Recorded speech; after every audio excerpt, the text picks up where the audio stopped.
Преполни болници, незгрижени пациенти, затворени одделенија, а лекари секоја година се помалку. Накратко, ова е реалното секојдневие на лавиринтите во здравството низ кои поминуваат граѓаните ширум Балкан. Во земјава до 250 лекари го напуштаат јавниот сектор годишно, додека последниве години над 5000 српски лекари ја напуштија државата.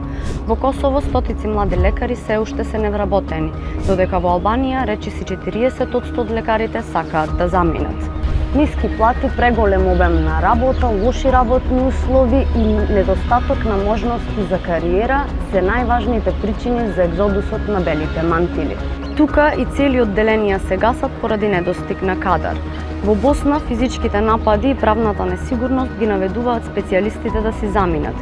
Во меѓувреме Црна Гора и Косово стравуваат од нов бран на заминување во наредните години. Владите се обидуваат да го запрат екзодусот со зголемување на платите и стимулации за домување, но без реални реформи балканското здравство е пред колапс. Западна Европа нуди 3 до 5 пати повисоки плати, подобра обука и рамнотежа помеѓу работата и животот.